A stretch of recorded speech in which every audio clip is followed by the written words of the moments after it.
প্রথমে অনেকেই জিজ্ঞেস করে আমি কোথায় থাকি, তো আমি থাকি ওয়েস্ট বেঙ্গলে। ওয়েস্ট বেঙ্গলের কোথায় থাকি এটা ক্রমশ প্রকাশ্য।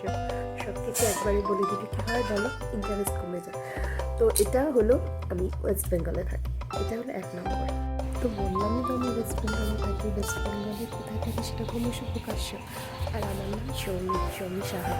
তো সেটা তো তোমরা আমার আইডিতে দেখেই বুঝতে পারছো। তো এনিওয়ে, তো দুটো প্রশ্নের উত্তর দিলাম, আর বাকি প্রশ্নের উত্তর দিলে ক্রমশ প্রকাশ্য। আর তোমরা আমাকে এইভাবেই সাপোর্ট করো, আমার পাশে থেকো। আর আমি জানি তোমরা আমাকে সাপোর্ট করছো, তোমাদের সুন্দর সুন্দর কমেন্টস এগুলোতে আমি বুঝতে পারি। বাট আরও সাপোর্ট করো, যাতে আমরা আরও এগোতে পারি। আর কি যেন বলার ছিল, হ্যাঁ, সাবস্ক্রাইব করতে কিন্তু ভুলো না। সাবস্ক্রাইবটা কিন্তু খুব দরকার, বুঝতে পেরেছো? তাহলে আমি উৎসাহ পাবো আগামী দিনে আরও ভালো ভিডিও দেবো। তো এনিওয়ে, আজকের দিনটা তোমরা সবাই ভালোভাবে কাটাও, ভালো থেকো। দেখা হচ্ছে অন্য কোনো পার্টসে। Bye bye.